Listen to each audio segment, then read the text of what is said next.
Um, Today I am going to share with you the factual ways. Who's going to listen to me if I speak like that? Today we're going to be going over the 3 biggest mistakes that people make when it comes to public speaking. Now, I'm a public speaker. I coach public speakers, and I have been studying hundreds and hundreds of thousands of hours of what public speakers do that make them great and what they do that make them not so great. And I'm going to be sharing it all with you today. One, you guessed it, the one everybody really wants to learn to get rid of. It's the most asked thing that people say to me when they come to work with me in Power Voice Academy. How do I get rid of the you sound like a sheep. We use filler words. Not only people use things like so, and then, like, you know, depending from where you are from in the world will really depend on what you use for your filler words. But essentially, they're all the same things. Fillers. They have no purpose, no value, and no reason to be in your speeches. Whether it's an interview, whether it's a podcast, or whether it's on a stage, you want to get rid of those likes, whatever it is, for good. And here is why. People use filler words to fill in gaps because they don't know what to say next. When you've forgotten your words or you're not sure what's next, we automatically fill the silence with as we quickly think about what to say next. Now, there is no problem in forgetting what you want to say next and needing some time to think. What you do want to do instead of those filler words is learn to pause. In my industry, we call this power of the pause for a very good reason, because when you pause, it automatically causes you to slow down.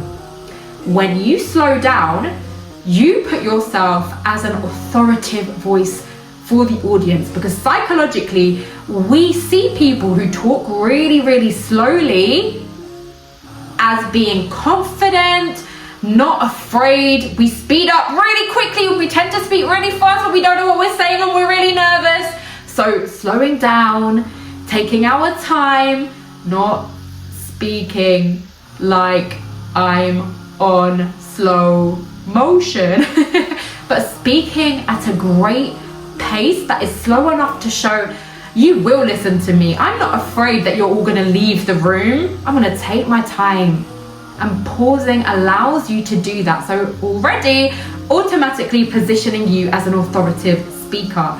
But it also allows the audience to digest what you've just said. So if I ask a question, what do you think is the biggest thing you struggle with in public speaking? It's really difficult for you to think about it if I don't give you time to digest the question I've just asked and give a pause. Let's try again.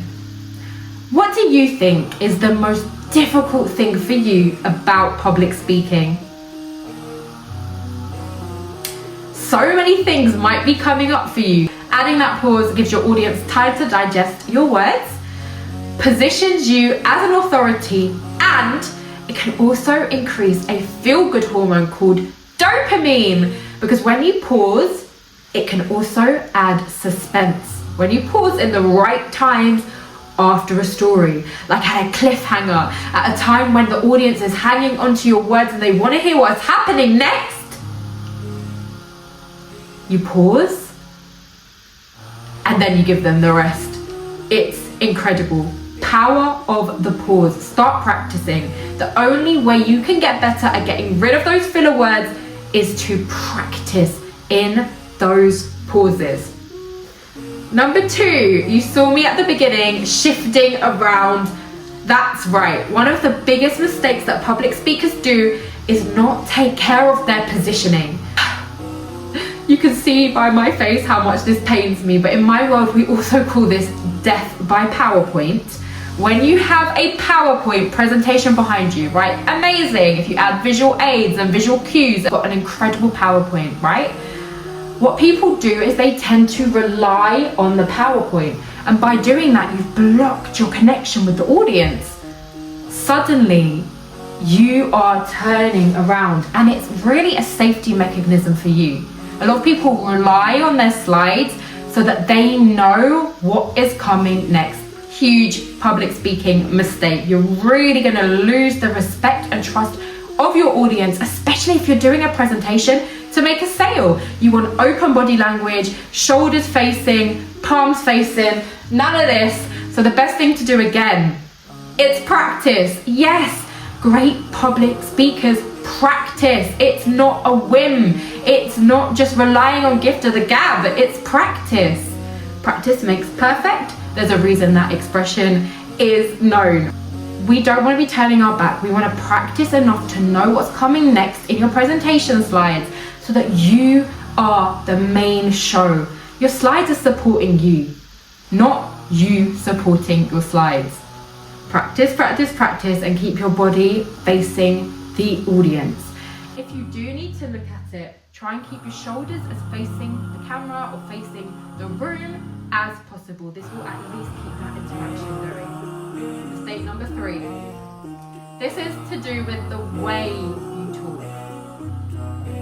So many people, especially if you've got a lot to tell, you've got great ideas, great expertise, great things to educate and teach, people are probably coming to you to listen to your content.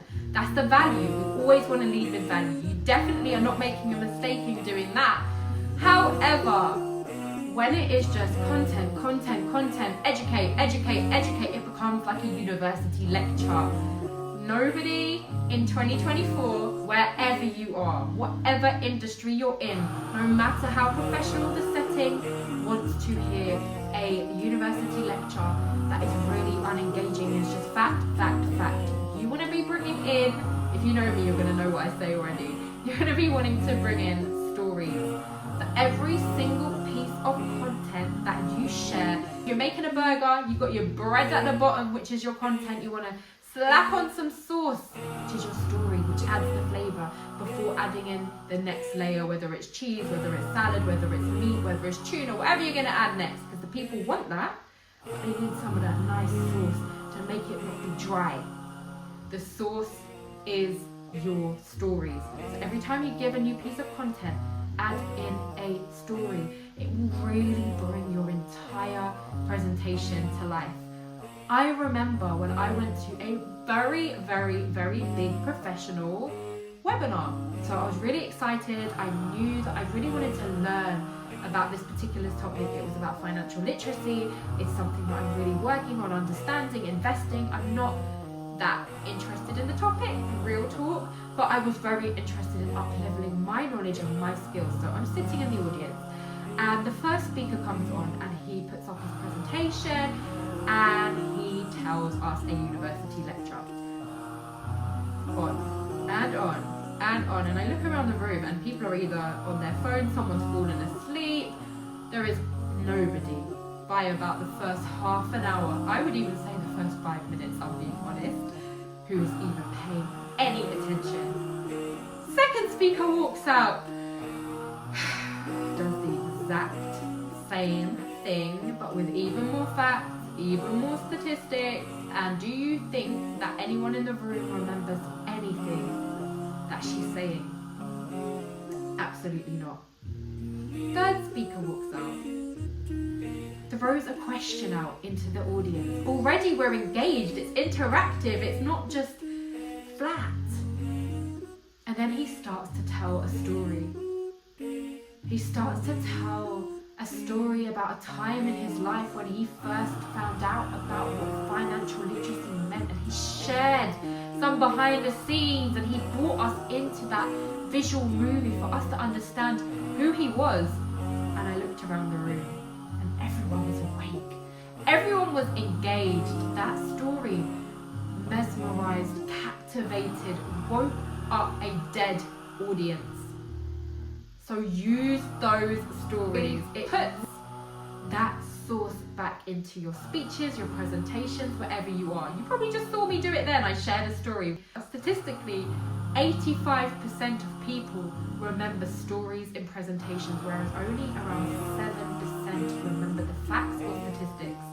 Now that's a hugely important statistic, and I definitely share that if I'm giving a presentation on storytelling, but I'll also add in a story to keep it juicy, keep it flowing, keep it saucy. So those were the 3 biggest mistakes so many people make in public speaking: filler words, terrible body positioning, not using stories. So now there's no excuses. You know what to do. I've given you the ways to do it. I want to see you up leveling your speaking so that you can go and tell your stories, change the narrative, keep speaking, keep inspiring, and being the voice for the voiceless that we so need right now more than ever. Alhamdulillah, it's been wonderful having you here. Make sure you hit the subscribe if you're watching this. It will really support me to continue being able to bring out content.